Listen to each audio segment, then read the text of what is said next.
A good father is like a steady guide who helps his kids find their way, not just in faith, but in life. By living those values daily, he shows them the love, trust, and honor, what it means and how it works. He's a mentor, a role model, more than just a parent, always there to support and inspire. Because of him, his kids grow up ready to face the world with confidence and purpose, knowing they have a strong foundation to stand on. Being a dad isn't about being perfect. It's about showing up, loving deeply, living deeply, and leading by example. This is how sons and daughters receive their identity. So how about your dad? How did he rank? We're talking about how good fathers are made. This is Barry with FatherSeekers. And this is the podcast, Teach Me to Father.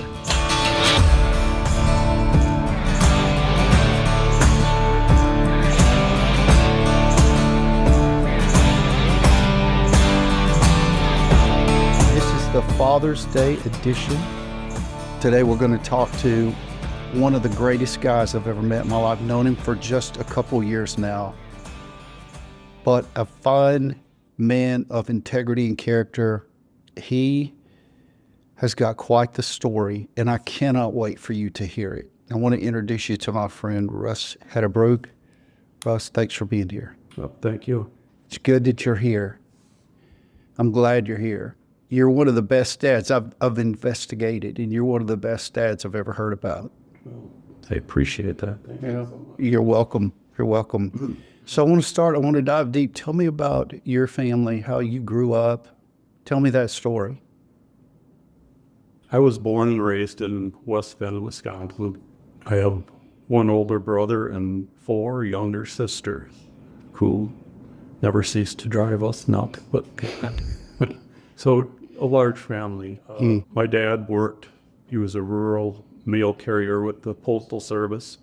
My mom was a stay-at-home mom until all us kids were in school, and then she did go back to work at various, well, for the most part, she worked at Shopko. She was the head of the toy department. So at Christmas time, she was often quite exhausted and frazzled. But yeah. And besides Dad working at the Postal Service, he also worked second jobs. I think one of the things he did was he worked part-time for a gas station that had a wrecker service, and Dad would often work there after he finished his route, pumping gas, that type of thing. But then he'd also have calls in the middle of the night to go out on record calls if there were accidents. And I remember nights where, pitch black, the phone's ringing, and, all of a sudden, Dad's out the door going on a record call. And I think, we didn't have a lot. All our needs were met. We had food on the table, clothes to wear, a roof over our heads, but there weren't a lot of extras. There were a lot of meals of Spam and beef liver. We always had enough to eat. But I think Dad had felt the need to work a lot to just help make ends meet. A vacation for us was to go up north. And, going up north was like going to another country. Like, wow, we're so far away from home. So our growing up was restricted somewhat by just the size of our family. I mean, six kids was a lot of burden, or I shouldn't say burden, but it's a lot to take care of. So Dad worked hard, and so he wasn't home a lot. Oftentimes he was gone at night, and even when he wasn't working, he liked to play ball. Big baseball, softball player, and through that I developed a rich love for baseball. And one of the big things was, especially during the summer, during ball season, was begging Dad to go along to his games, because of course there were the concession stand. And then after the game, there was always stop at the local establishment to Dad would have a few beers, and there was soda and candy at There you go. establishment. There you go. It was always a big thing. It seemed like we grew up around the ball field in the summers. So we grew up Catholic. I went to Catholic grade school, and so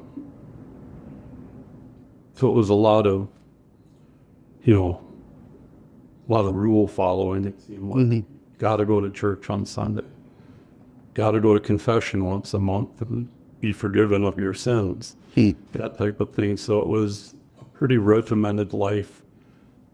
Not a very affectionate. We didn't grow up with a lot of affection. I have to say, I don't remember being told that by my parents that I love you. There wasn't a lot of encouragement either. Affirmation for a good report card or doing well in a sporting event. Typical was, I remember a baseball game. I was playing in a amateur league. I was out of high school, and I thought I had a great day. I won 4 for 5 and qualified. I had a great day. After the game, my dad, well, what were you doing in that one when you swung at that crappy pitch and you grounded out to the second base? Thanks, Dad. Thanks for building the output. So it's not that I doubt that my parents loved us. It's just, you didn't hear it. And I think maybe that was a product of their upbringing. I don't remember my grandparents being overly affectionate either, so I think that's what my dad grew up with, and that kind of passed on to us. So talk about the affection part. How that worked, how it didn't work. As a kid, I guess I didn't think all that much of it. As I grew older, it seemed to make more of a difference. I guess I thought our upbringing, our childhood was fairly normal. That's the way everybody was. And, as I got older and, started to go over to friends' houses and stuff, I guess I did see that things were a little different as far as affection and affirmation and that type of thing. Sorry, I lost my train of thought. No, you're good. I think my parents, maybe not even knowingly, but, we don't need to tell you we love you. You should just know that we do. As far as, I guess we just accepted that our parents, we love you. We don't have to tell you. And again, that was a product of their upbringing. I think that they weren't shown for given much verbal love or affirmation. I hear that story a lot, not only from your generation, and you and I are not far off in age, but then the generation that preceded us, even preceded us. It seems like that by osmosis, we should know that our parents love us.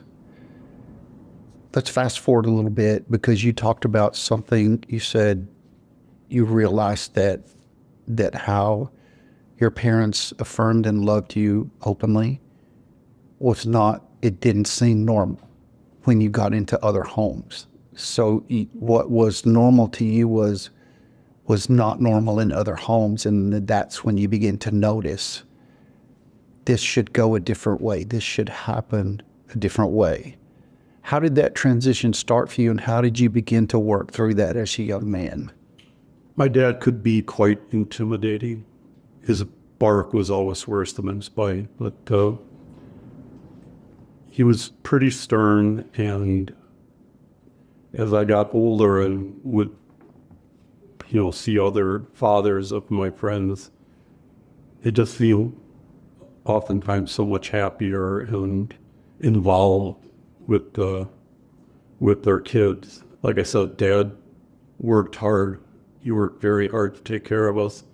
And there wasn't a lot of time for like one-on-one. Like I talked about love of baseball, but we didn't spend a lot of time playing catch together or him giving me batting tips or anything like that. It's like, we don't have time. We're busy with other things. Or even like, I am like the least handy guy in the world. And it's not that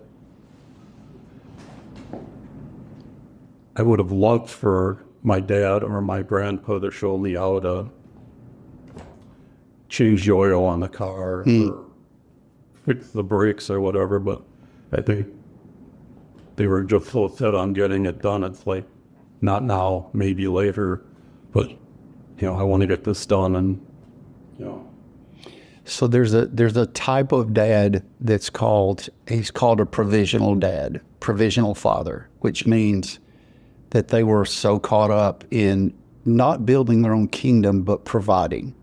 Like they were distracted with that, although it's an honorable thing and it's a matter of character and integrity to provide for your family well, there were bits and pieces overlooked because of their drive to provide. It sounds like that's what was going on with your dad. I would say that it's the nail right on the head. Yeah. We're fast forwarding a little bit because it seems like when guys talk, they talk different than women. I don't know how that works, but we just do. Tell me how that, when you begin to realize the normal, it was not normal, and then you saw a new normal in the homes of your friends, and you begin to aspire to want that, and then you begin to rationalize and work this out in your mind. How did all that transpire, and how did you work all that out? I think after Mary and I got married, and like I said, growing up Catholic, it seemed like it was so much more about rule following, checking off all the boxes, and everything was here, but there wasn't much here. Wow, that's golden. So some friends encouraged us to come to a Bible study, and at first we were pretty hesitant to do that. It's like, Bible study, I don't know. But they were persistent, and we finally started attending this Bible study, and it's like this whole new God was revealed to us. Growing up, God was kind of distant and, all-powerful, authoritative. You're not able to reach. Wizard of Oz kind of God. Yeah. And all of a sudden we're introduced to this God that's personal and intimate, and wants to have a relationship with you. I think that more than even seeing the differences in my friends' families was so crucial in changing my ideas or my understanding of what love is, what a father is. How old were you when that began to perk and translate in your mind? Well, it was shortly. We were just married a few years, so I'm in my mid-20s. Yeah. And how long you been married? I will be married 49 years in June this year. That's more than a generation. That's amazing. Congratulations. Oh, thank you. I know it takes two, but wow. So tell me about your wife. We are total opposites. I've heard. And the thing, opposites attract. You're the poster child. Are you? For that, I think. I'm quiet, reserved, introverted, I would say. And Mary is just the opposite. She's outgoing, assertive, and I think together we work because she draws that out of me to an extent, and I think she appreciates my quietness and that sometimes it works, sometimes it doesn't. Well, okay, so a full disclosure to the audience. Your daughter Leah and Mary, you were here, you were in the audience for that, but we interviewed them for Mother's Day because you got to hear all that good stuff. Yeah. Fantastic people, just a great family. And I've only known you a short time, but wow. And the stories Mark tells. Wow. So I want to ask you about, you said you're one way, she's another, and it works most of the time. When it doesn't work, how do you resolve that? Because you've been married 49 years. You've been married the combined age of most couples that are married. How do you do it? Well, I've come to the realization that if I fall back into my very quiet, introverted ways, things can fester. If you're having an issue about something, not addressing it, which is oftentimes what my defense mechanism would be, it doesn't work. And thankfully, because of Mary's more aggressive is not a good word, I'm sorry. It's good. It's a good more outgoing approach, and let's get this thing settled. She's helping draw me out where I can't let this just sit here and get worse, because that's what happens. If you don't address it, it's just going to get worse. What was your birth order? You said there were six of you kids. What was your birth order? I'm the second oldest. I have an older brother and then 4 sisters, younger. So high degree of expectation on you, and just like you may have been the one that got lost in the crowd, keeping everything together going. Is that accurate? Somewhat. I think it seemed like the way my brother and I were raised was often a lot different than my sisters. We like to think they've had it so much easier than we did. And, that mom and dad were harder on us as the boys. And the girl kind of got away with a lot. I think that's accurate. I grew up with 3 sisters. I think that's fair. It's more than fair. At least that's part of my trauma, and I'm sticking to it.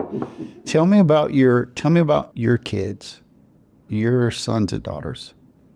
Well, we have 3 children. We have our oldest daughter, Sarah, and then Leah is our middle child, and our youngest is our son, Andy. And they're all wonderful Christian grown-up adults with wonderful spouses and wonderful families. We have all told 9 of our own grandchildren, and through Leah's marriage to Mark, we also got 3 other grandchildren through Mark. 2 grandsons and a granddaughter.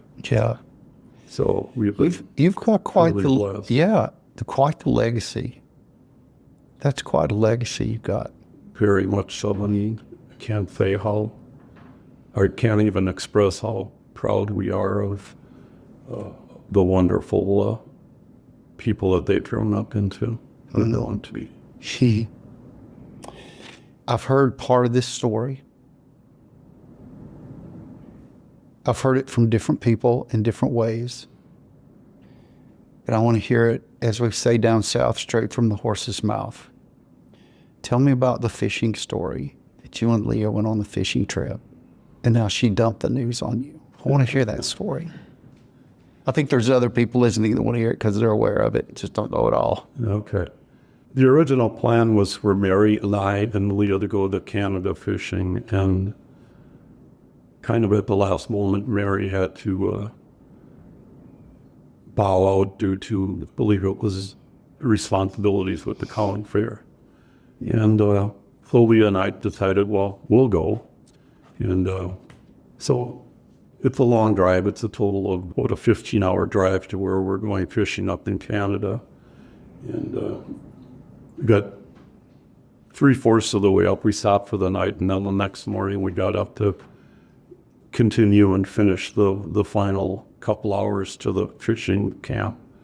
And as we're driving, after we left the hotel that morning, Leah starts telling me about this guy she met.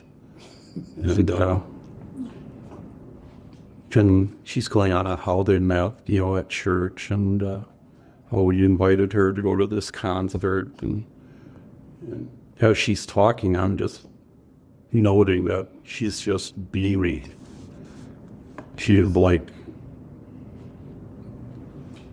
this joy on her face was just almost indescribable.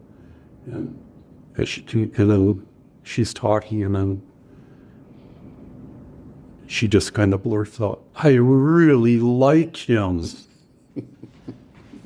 And well, I think it might be a little more than liking him, just based on your joy, your evident joy in talking about him.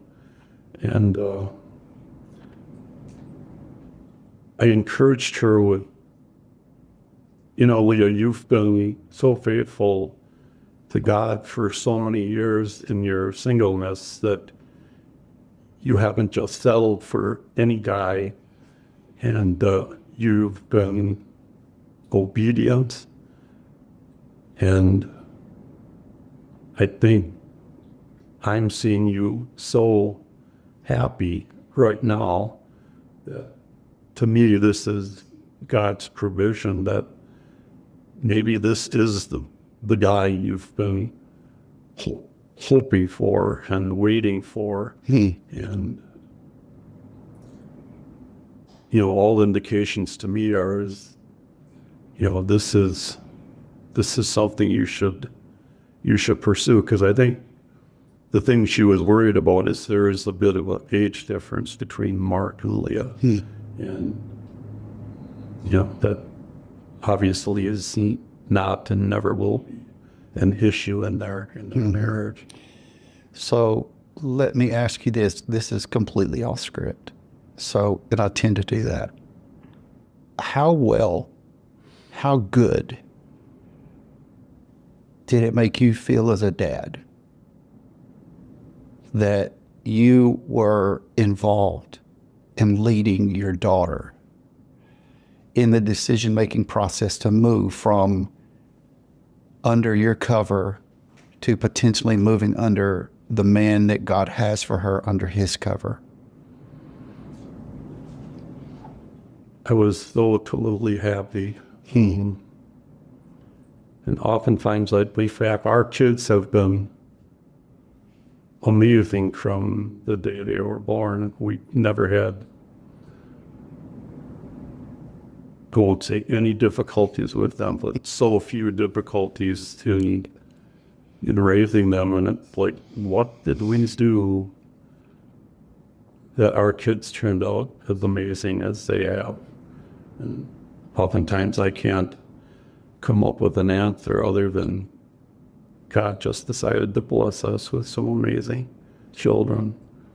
I hope that our example as parents and as a couple was influential in their upbringing and how they grew into adulthood, and that,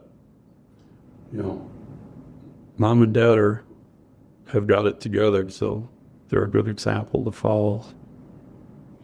I think that's an accurate assessment for sure. I think you undercredit yourself and your wife, because you guys have done a tremendous job from where I sit and the guys that I deal with and talk to and their families and their struggles. Like did you know that the majority of men today, beginning more with our generation, because we're not, again, I don't think we're too far off in age, but with our generation, fatherlessness was almost it was peaking 50 or 60% back when we were kids. And now, depending on how you define it, it's probably peaking at 80, like fatherless fatherless men who had a very positive or diverse effect on their kids and their future. So that leads me to this.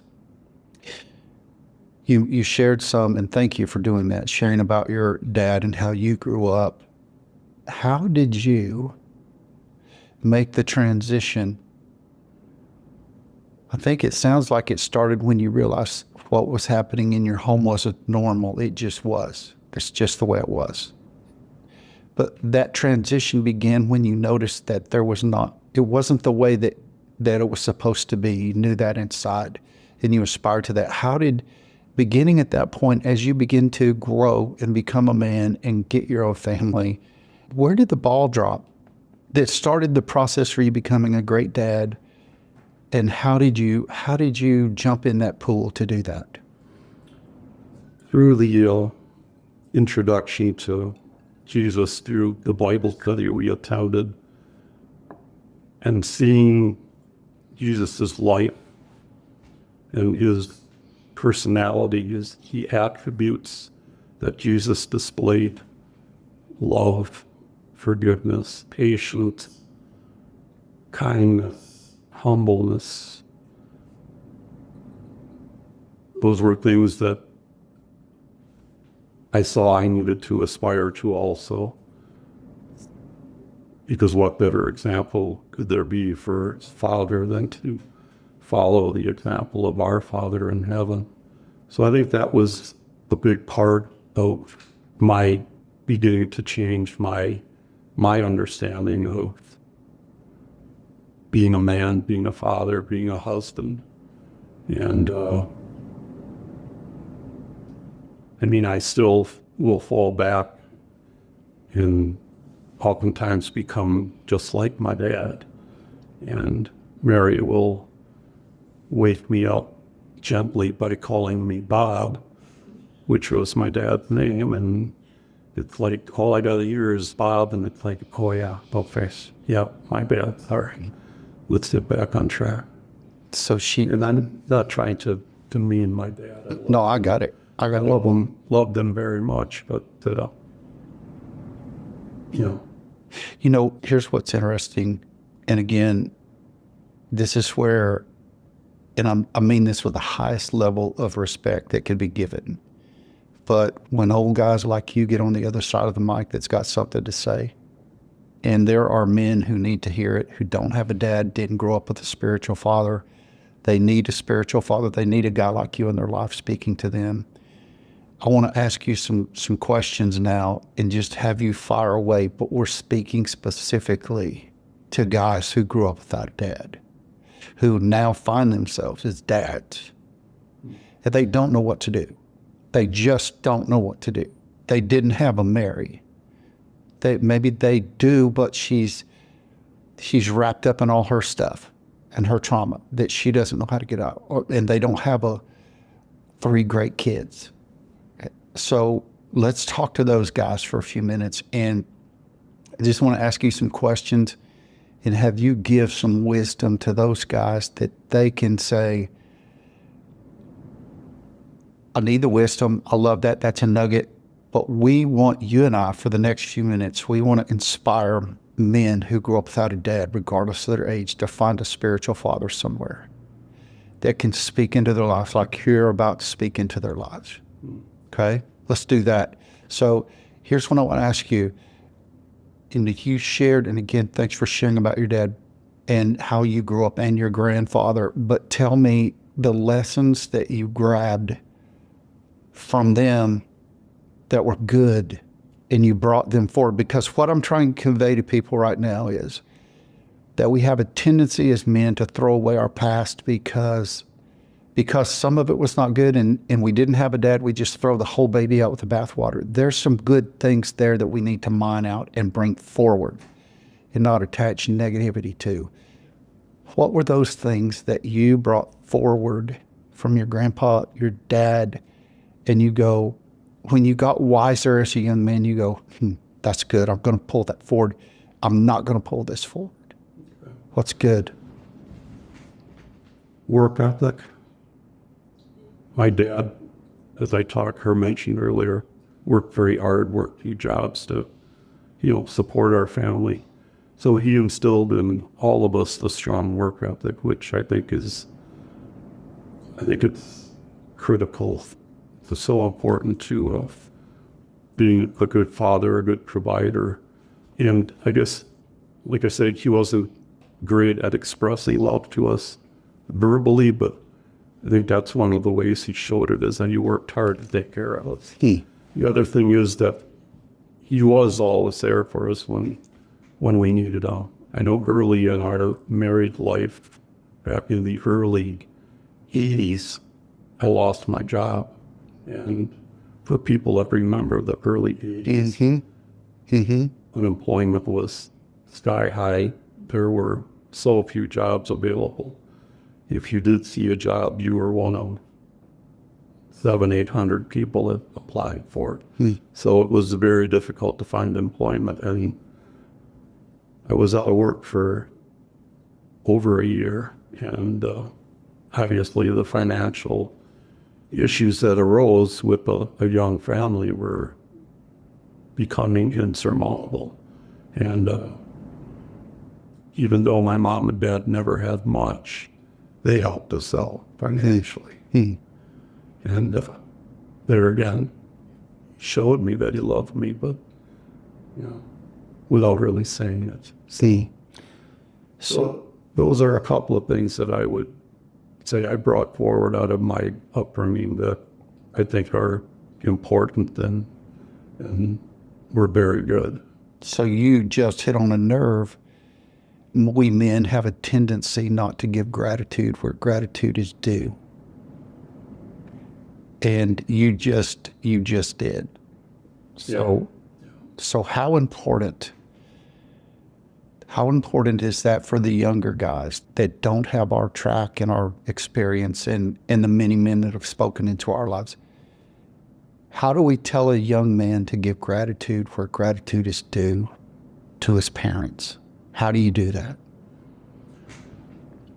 Well, I think it takes some soul searching on their part to,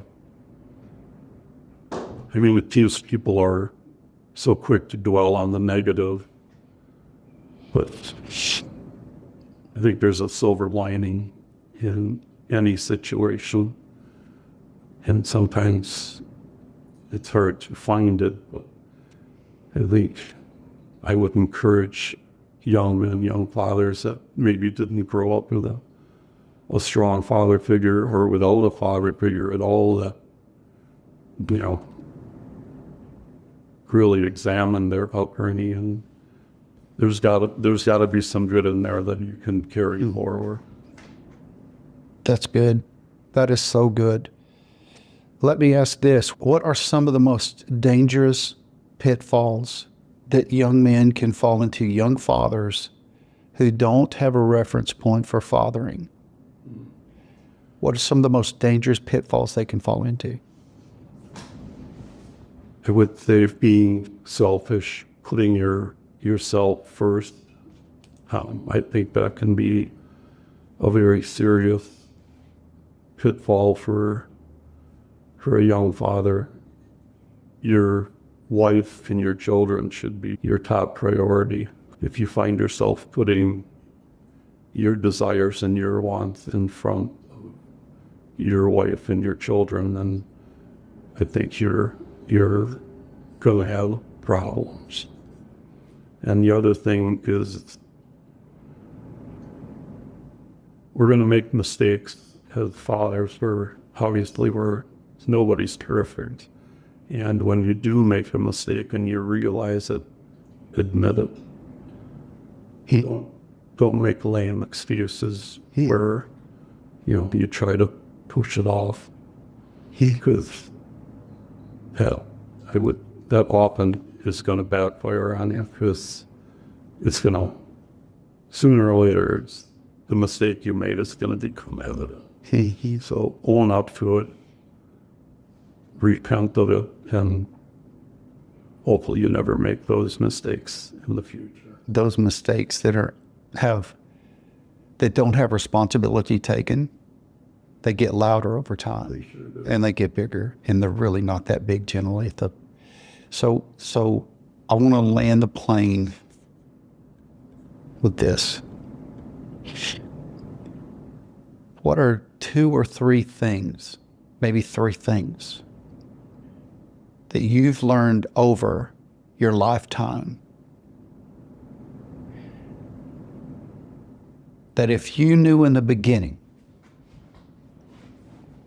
Now, you've had a wonderful life. You've got a wonderful family. Yes, I do. God has blessed you and done things for you and brought you to where you are. Not to besmirch or disregard that. Talking about learning curve here. And not that you have a bad life, because you have an amazing life. But as a young man,